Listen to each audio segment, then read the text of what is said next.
watching Jtv, your #1 Christian channel.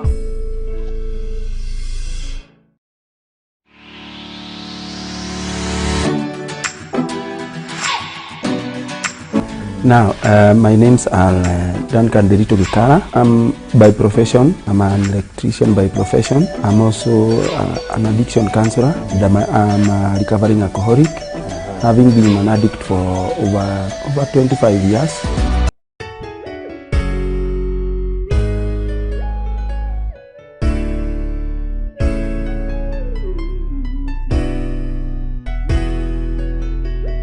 You are watching Jtv, your #1 Christian channel.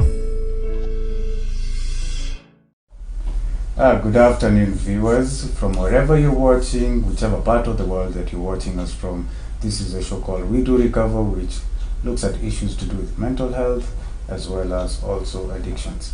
Today, we are privileged, highly privileged, to have a guest whose name is Wanjan Dongo, all the way from Nyeri. Karibu sana. Thank you so much. Thank you for having me here. Yes. I am so humbled. I'm so honored. Okay. And I am hoping that this session is going to be a blessing to you. Amen. Mm-hmm. Amen. Amen. So Wanjan Dongo is a nurse. She's also an author. She's a life coach. She's a counseling psychologist and a trauma healer. And currently she runs an organization called Sisters Workshop. Yes. And what does it do, basically? The Sisters Workshop is it's a vision that God gave me at some point in my life.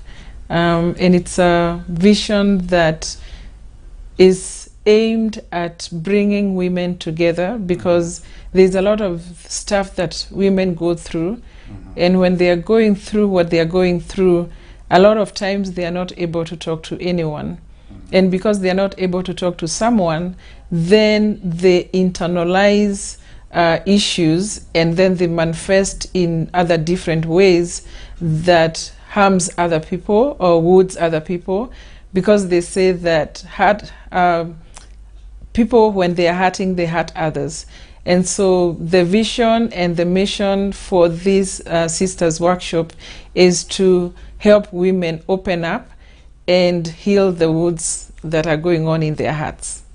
Amen. Amen. And I believe for most of us who are called into these fields of helping people, we must have gone through something in our lives. And you do have a story to tell. You do have a very big story to share. Yes. That's partially why you're here. Yes. And I'd like you to introduce yourself in terms of how was your family life? How did you grow up? How was your father? Yeah, I grew up in a very Christian family. 4 siblings, my mom and my dad, born again Christians. And we were brought up in a very, I call it a very strict family, Christian family setting. And so we were brought up with all the wonderful values of Christians, and we were able to learn a lot about God, going to Sunday school. And well, growing up, I actually really loved serving God. And in that process, I was born again at 13 years old, and I started serving God at a very, very young age. Yes. And so so I went on to high school, and I was a very, very active Christian going through high school. And I was done with high school, and I went out to be in college. And while I was in college, this is where my story actually started. I was going to Nairobi Pentecostal Church. That was my home church while I was going to, to college. And so during that time, that is when I would call it my downfall started. and that was after an episode of a rape. And the rape happened when I was a virgin girl, and I had honestly saved myself for a long time to be married when I'm a virgin girl, because those are the values that had been, taught to me both by my parents and also by, by being a Christian and, going through the Bible. Yeah, so. So, if you don't mind sharing, Mm-hmm. what was the, how did the rape happen? Now, the rape happened, I was living with a cousin of mine in Nairobi, and she was working. At the time I was going to college, so I would do college in the morning and I would be home in the afternoon. And obviously, as young people, there is a way that you get together, you get to, to meet up with your high school friends and your buddies. You're young, you're in your 20s, because at the time I was 22 years old. So what happened was, there was one of our friends, who lost a dad. And when he lost his dad, I was informed by, one of the friends that used to be close. And in my assumption, I thought that they were boyfriend, girlfriend. So when she informed me, I decided to go and, say sorry. I mean, I actually bought a sympathy card and I was going to give it to him. At the time, he was living at the hostels, which were just next to where I was staying with my cousin. And so when I went to give him a sympathy card, I knew that I was going to give it to him at the gate, because at the boys' hostels, you're not supposed to go in. This is University of Nairobi? No. This is Pumwani hostels. Okay. And I was living at High Rise. Okay. Yeah, so when I went to give him the sympathy card, he asked me to go in, and I really didn't know that you're supposed to go into the boys' hostels. And so I mean, in the name of sympathy, I actually went in. And obviously, I trusted this person, because being a born-again Christian, I really didn't have a sixth sense. Something didn't tell me anything would go wrong, and I really didn't think anything would. But then we went in, and we went into he asked me to go ahead of him, and I did go ahead of him, and so he showed me on to his to the last. I think his room was all the way on the hallway at the last end. And so he went and he opened the door and he asked me in. So he asked me to go in first. And the moment we got in, he immediately locked the door behind him, and he grabbed me by the mouth. So he closed up my mouth. And in a sprint of a second, something that I could not even imagine, he had already undressed me. Be honest, he had undressed me, but halfway from the waist down. And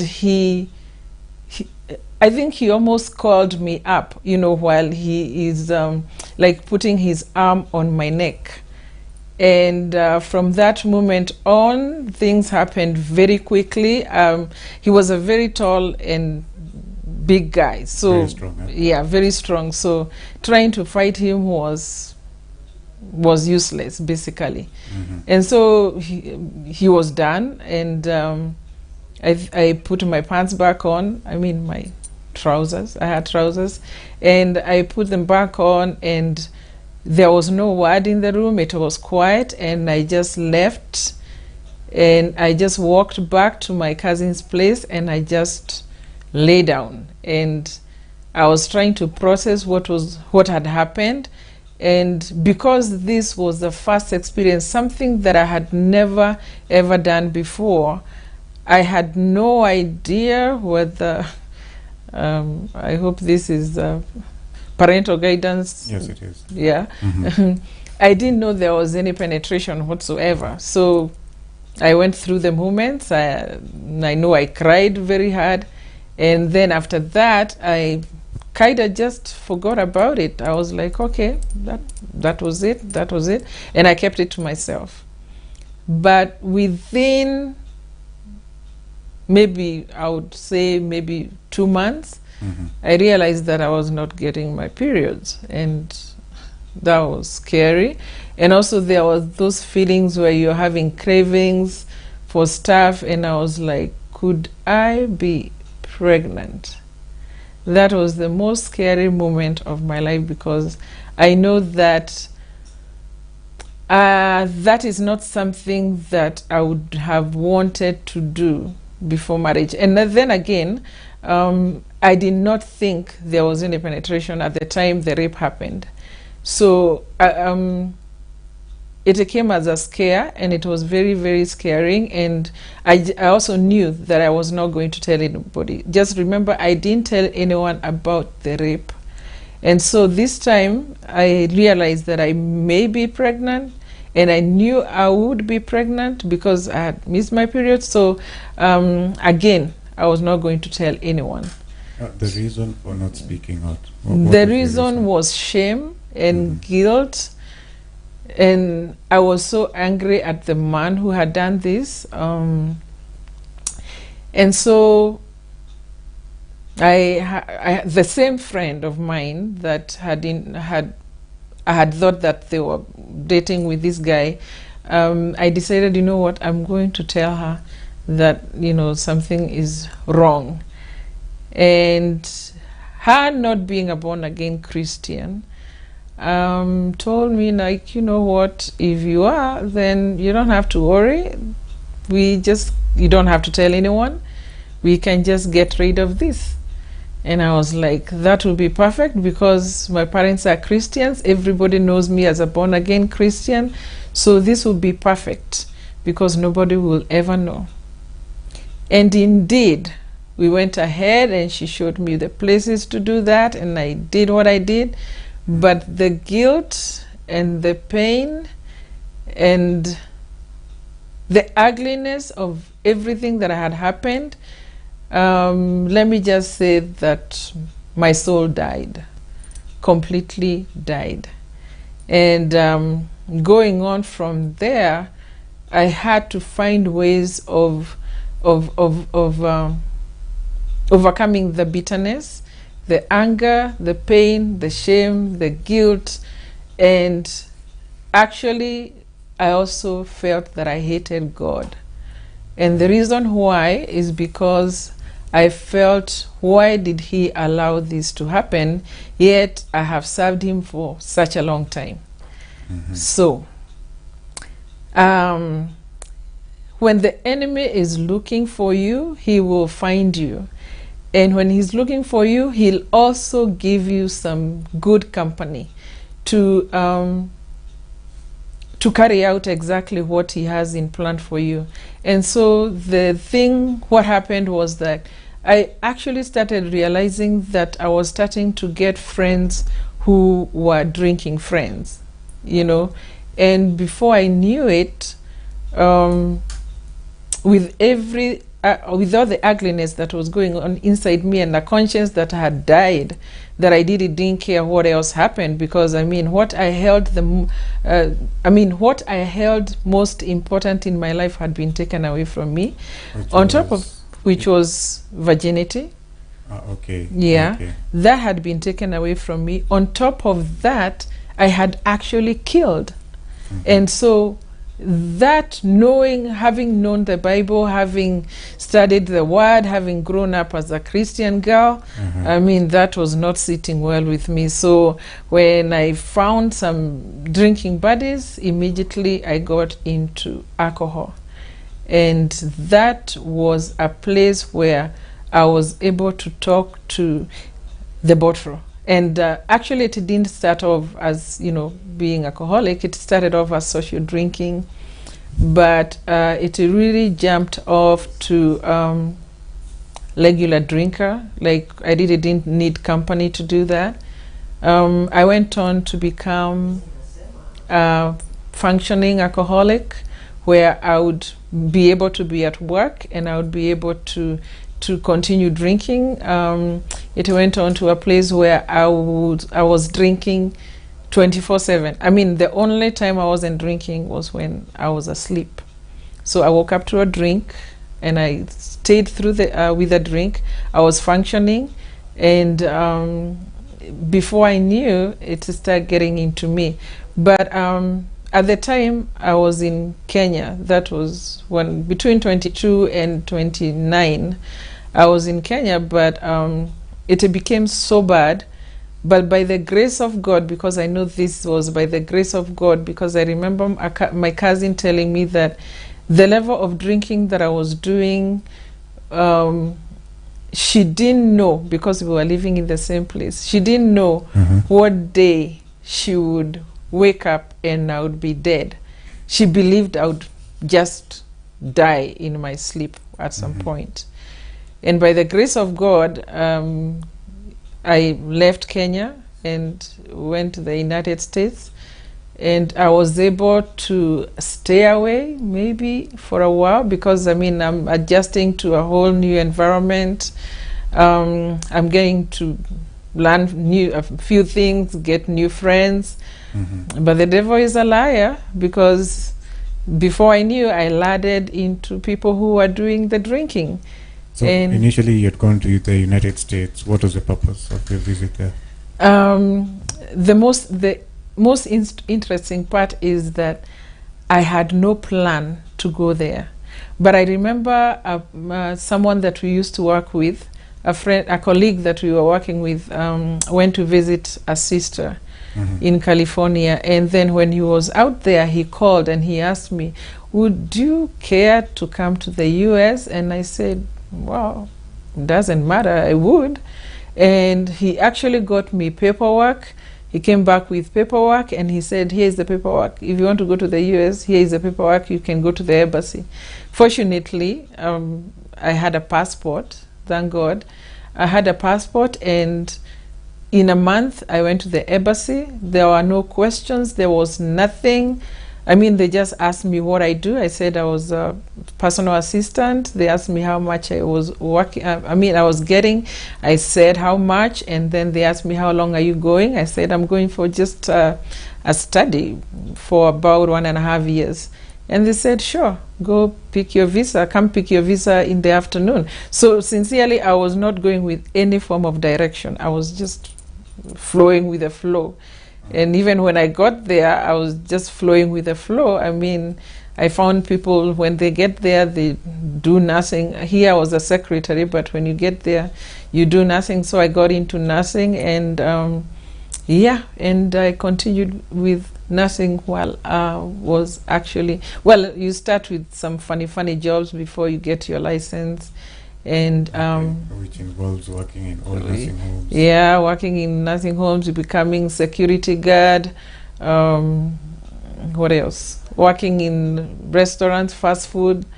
Yeah, I became many things before I actually became a nurse. So so eventually I became a nurse, and then and after some time I got into a very bad company of people that I was working with that would definitely go on a drinking spree after work. And at the same time, I also had to go to school, because I went in as an international student. So I had to do my 12 units, and I also had to work. So that kind of helped for a little bit. But then when I was done with school, then I had more time to engage. Remember, all this time, the rape is out of my system. I don't remember it. I don't think about it. But I found myself being promiscuous. And that is because my soul had died. I mean, so I really didn't care. And because of that, I also started going through relationships where they were very, very abusive, as in I was mentally abused, emotionally, physically. but then again, I didn't care. When this one got worse, I moved on to the next one. So I had a pattern of abuse and a pattern of drinking, and all this time, well, this time probably I'm just angry. I mean, I know, and I remember people used to tell me, why are you so angry and what are you so angry about? And they just thought, yeah. When you look back, it's not about coming from Nyeri that you are very angry all the time. No. It was the issues that have... It was the issues that I had covered up, that were manifesting, you know, in anger, like, you know, I was an angry drunk, you know, so, you know, when people didn't, actually I got to a point where nobody wanted to be around me when it was a drinking something. So I went on, and now I have my own apartment and I'm living by myself and nobody wants my company, so I became a person who drank alone. I really didn't care for company, and if I wanted to go to a club, I went to a club. So anyway, you know, you can become functioning alcoholic, but eventually it gets into you. And as much as I was trying to handle it, it wasn't working anymore, because I ended up having panic attacks if I didn't have alcohol in my system. I had tremors, very bad tremors. And so as a nurse, and you have to give patients injections and stuff, and you have tremors, you really have to have a drink to do what you are doing. So I ended up now starting to lose jobs, having accidents, being arrested, so many things. So a lot of things were happening, but then eventually I ended up losing everything, and I ended up becoming homeless. And when I became homeless, I realized I'm really gonna die. And at the time, this is interesting. I know I won't look like this kind of a person, but trust me, I started now stealing alcohol because I had no money. So you go shopping? I go shoplifting alcohol because I had no money. And this one time, I shoplifted enough alcohol because I wanted to drink it and never wake up again. I just wanted to leave this world. I was so done. And while that happened, I had a little car that had been given by a mechanic because I had crashed one car after the other, and so since he kind of trusted me, he'd given me this one small car. So that is the one. I mean, I was sleeping in. I wasn't showering because I was now homeless. So I wasn't showering, nothing, nowhere to eat. I was just drinking, and I realized I'm really gonna die. So I remember there's a cousin of mine that didn't used to live so far from where I was. So I drove up to his place and I told him, you know what, I've come to let you know that I'm gonna be dying, and I just want you to let my parents know, so that they don't wonder, you know, like I died on the streets or something. But yeah, that's why you know, he looked at me, and I had shoes that were different, and I had like a hat that was looking weird, and I was smelling extremely bad. And he looked at me and he just didn't understand what he was looking at, and he just told me, just have a seat. And then I had a seat, and just the way he looked at me with such sympathy, I think I just broke down, and I told him, I just want to die. So I cried for a long time, and then he said, do you want us to pray? So we prayed. So while he prayed, then after that he gave me a hug, and I'm like, wow, actually somebody cares. Okay. So he told me, why don't you go to the house, take a shower, eat something, and then when I come home, we are going to discuss the way forward. But he asked me, do you need help? I said, either I get help or I'm really, really gonna die. I knew I was going to die because I was so thin and everything. I hadn't been eating for a while. So anyway, fast forward, I was at his place.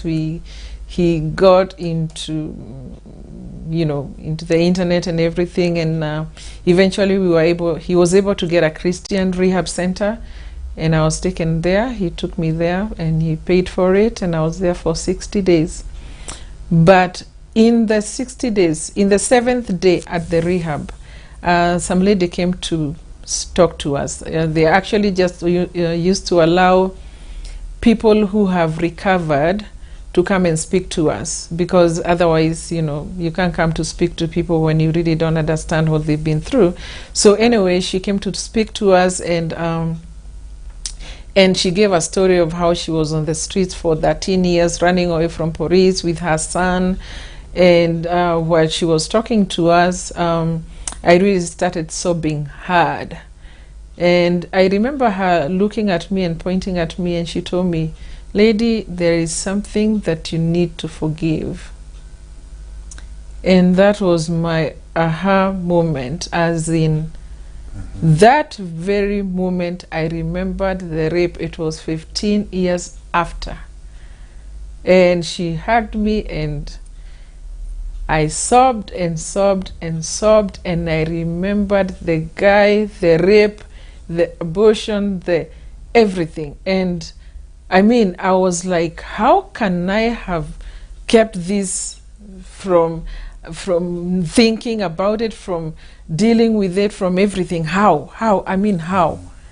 And it took me quite a while. Not a while, but I mean, the next couple of weeks. In 2 weeks, we were going to have baptism. So in those 2 weeks, I was able to process all the things. And now I am in a rehab, I am sober, and everything is like a movie. When you go, you've been drinking to get your sleep. Now you're sober, and you're facing everything soberly. You have insomnia.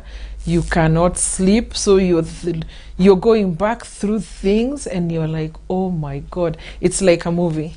So anyway, that movie, oh my goodness, yeah. So anyway, I had to come to a place where, I mean, I can't say that I forgave the guy immediately, but I had to learn that I needed to forgive this person for me to be free. So in 2 weeks we had a baptism, and through that baptism, there is a weight that was lifted off me. And that is the time that I actually said that I forgive this man who did this wrong to me, because he'd wasted my last 15 years. And I had gone through everything that I had gone through because of that experience. So I was there for 60 days. And that is where I was able to, I mean, I also had become very, very addicted to cigarettes. I was doing 2 packs a day before that, and I went through such a painful experience at the rehab center, because when you're getting through cigarettes, a cold turkey, I mean, it's gonna hurt like really bad. So it did. And I thank God that eventually, I mean, I came out and I had no craving for no cigarette or alcohol. Yeah. Wow. So so sorry. Yeah. On behalf of all men. Yes. And can I apologize to you for that happened. So but unfortunately, you find that for most people who have gone through rape and the repercussions that happen later on, the story never ends. So in your case, when you disclosed to family and friends, finally, what happened? First of all, okay, to my family, it was very, very, very, very painful. There was guilt on my mom's part, because I'm sure, I know she wondered, why didn't she tell me? I mean, yeah. I know my sister asking me, why didn't you tell me all this? How did you go through all this without saying anything? Well, there was no judgment on them. I had explained to them that I couldn't say anything at the time because of the embarrassment and the shame. And there has been a very positive side to sharing the story and opening up, because there's a whole lot of women who have gone through rape, either with their dads, either with their boyfriends, either with strangers. I mean, all sorts of kinds of rape. I mean, yeah, the women have gone through. I remember even in one of my sessions, a lady who was 70 years old, she'd gone through rape when she was 16. She was still childless because she got an STD when she got raped by a teacher, and she never talked about it until 70 years old. And you can imagine that level of pain and guilt and shame, that she was going through. So the positive side of this is that I have allowed other women to open up. And the reason why, actually the one person who gave me the reason to open up is Joyce Meyer, because I mean, she was raped by her dad multiple times, but she still went on air and she repeats it all the time. She's not ashamed, and yet God has given her a huge ministry because of the same. And it's the same case here. I have ministered to I've worked with a whole lot of women because they have gone through rape. They cannot tell family, they cannot tell friends. They're in marriages. They are not able to relate with their husbands because the same experience. I mean, what they went through with the rape still kind of shows up. Some have been raped by their brothers, and they have to go on and be married, and they really don't know how to relate with the husband who's caring, because rape is offensive. I mean, it offends the very essence of one's being. And so even when a loving person comes in a loving way, there's a tendency to feel that, they are offending you, I mean, you have to be able to heal. And that is why a lot of women get into marriages and they have not been able to talk about it or to heal, and it stresses a marriage, Yeah, so the positive side is that I've been able to work with a lot of women and they have been able to open up. But the downside to it is that there's a way that people look at you. So what are the perceptions which are out there when people hear, okay, this person that we know has been raped? Using yourself as an example, what happened? On my part, rape is actually not the main thing that bothers people. Abortion is the one that really bothers people. People in Kenya? Anywhere, because okay. When I've given my testimonies, I know I have received emails that will ask me, oh, are you guilty that you killed? Now do you have a child? Don't you know that God is punishing you? Do you ever think that do you ever think you're ever going to get any kids? And don't you think God is punishing you? I mean, you're looked at as ugly and filthy and dirty and a sinner. And actually a murderer. So do you think people when they handle people who have gone through a rape, do you think they also traumatize them over and over and over again every time they judge them? Exactly. If somebody has gone through rape, maybe for me, I really didn't care about talking about it because I think I'd already gone through enough pain where I knew that there is nothing worse that can happen. I mean, even if people talk, because I had to build a very thick wall because of the experience that I've had over the years. The 15 years actually really kind of hardened me in some way. And so if I can answer that, the reception that people get from opening up is what really causes them to withdraw and just don't talk about it, because they'll be rejected, they'll be accused. I know a lot of women are usually told, oh, you took yourself there. I've been told that, well, I really wanted that man. That's why I wanted to take a sympathy card. And that is why I got raped, because I just took myself there. Sure, I mean, I get told that. And then also, I mean, women are told, okay, how are you dressed when you got raped? I mean, didn't you want the person? I mean, the women are accused. I mean, the blame is not... actually the women were asking you, how are you dressed? Yeah. So usually, honestly, the blame is not even on the man for the most part. It's a woman. It's the woman. Or the person who was raped. The person who was raped. Rape also happens to men. Yeah. But rape also happens to men, yeah. That is something I've also really come across a lot. Yeah. So there is... What happened to the friends that you had that knew you before the disclosure, and later on? What happened to that population of people? That knew me before? Yeah. Before you disclosed that you had gotten raped? The thing is, a lot of friends that I had before I opened up were people who were drinking. And what happened is that when I got out of the rehab, I actually relocated from where I was staying. So obviously, when I came out of the rehab, I did not talk about it immediately.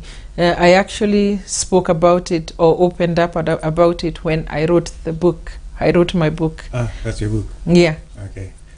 The book is called Through the Belly of the Whale. Yeah, it's a book that is, how can I say, it's very graphic.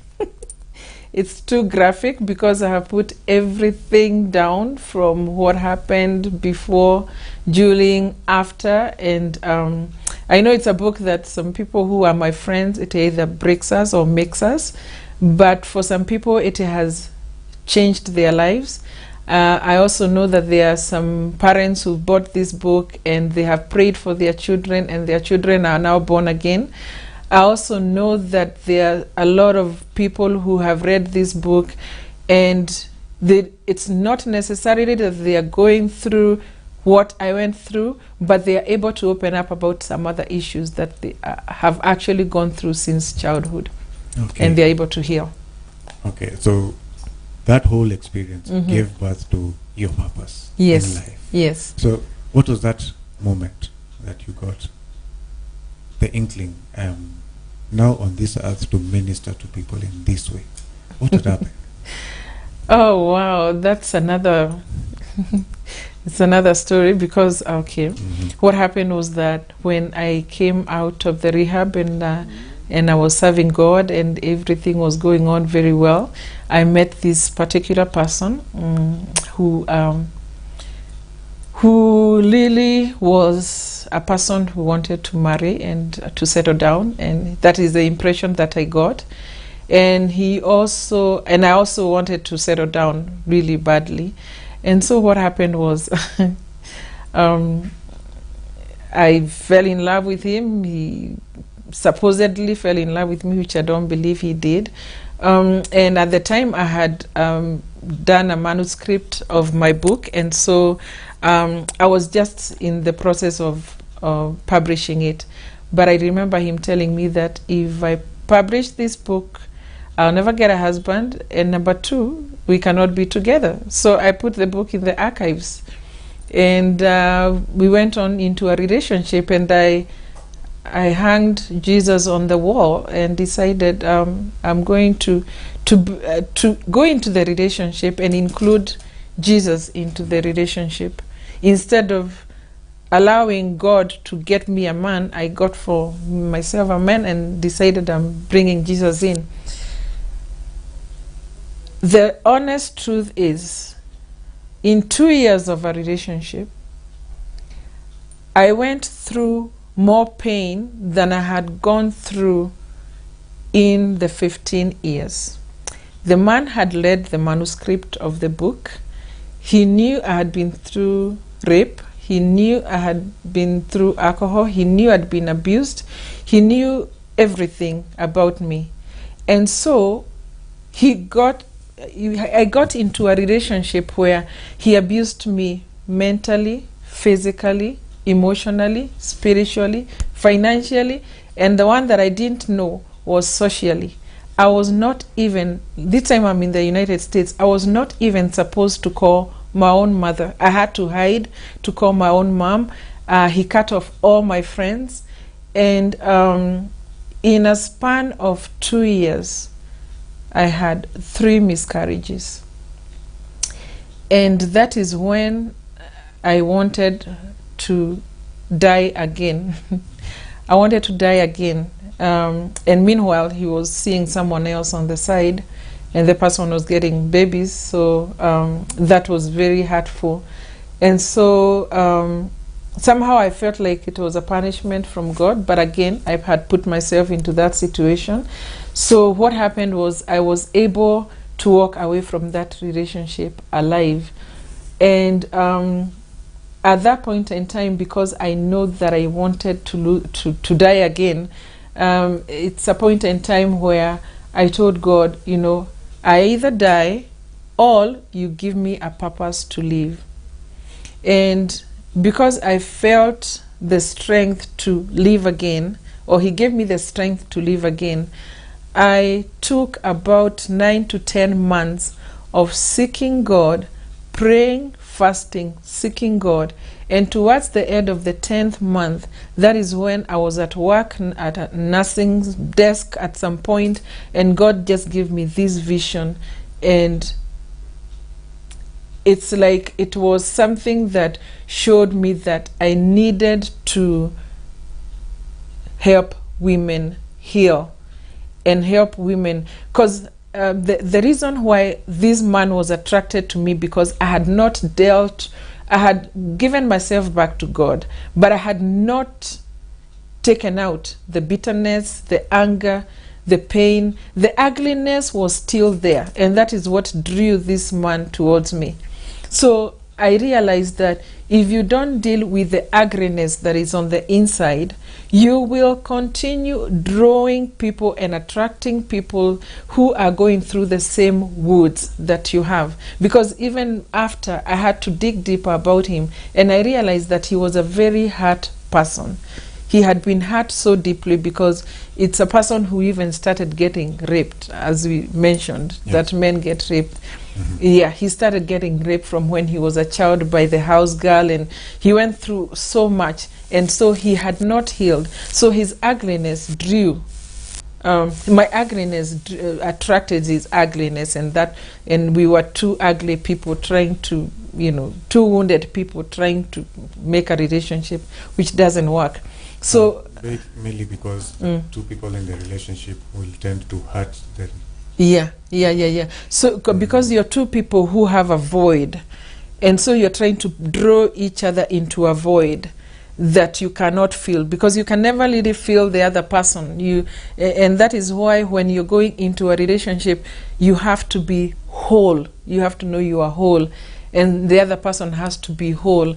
Otherwise, even if one person is wounded and is hurting, they will still draw you in to fill into their void, and what happens is that you drain this person, so that relationship really would not work.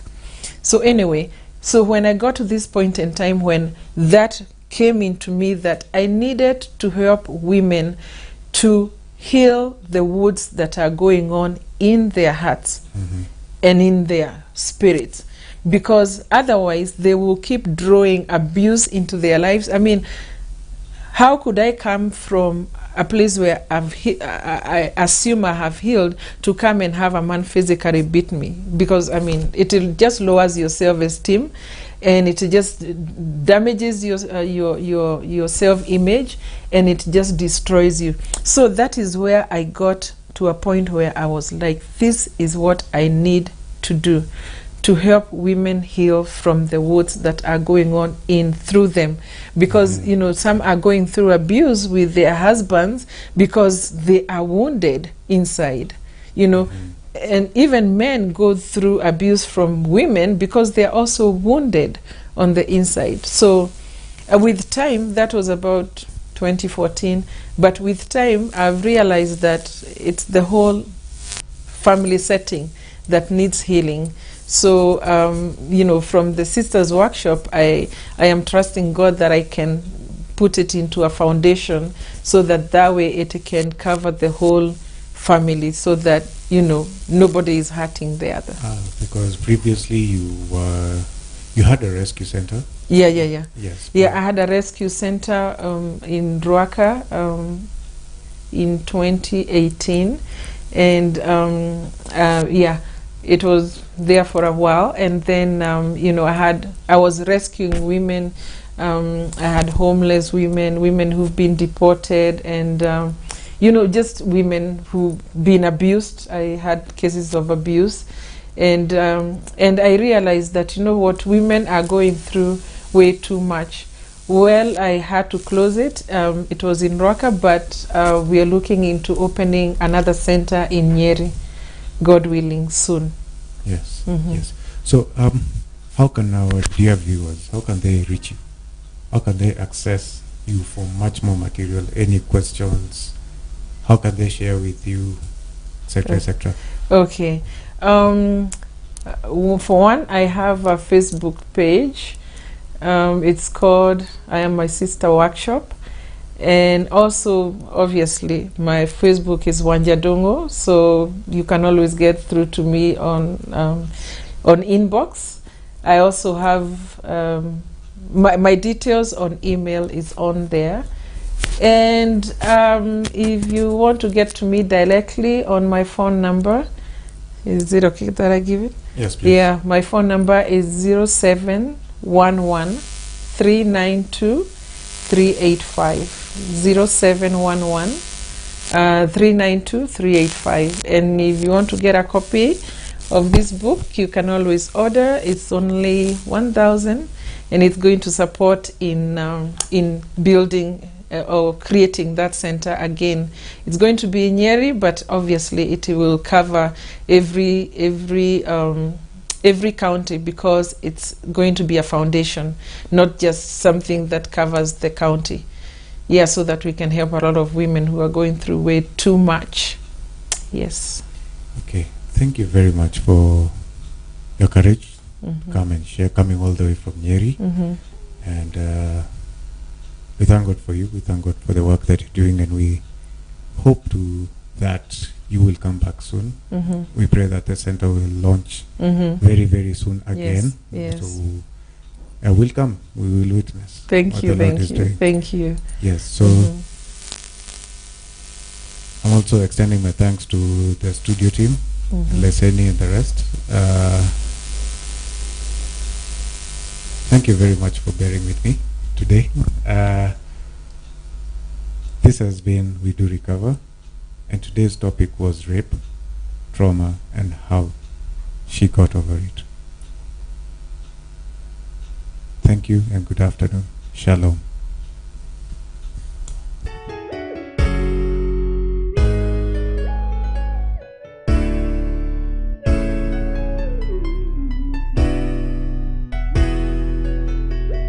You are watching JTV, your #1 Christian channel.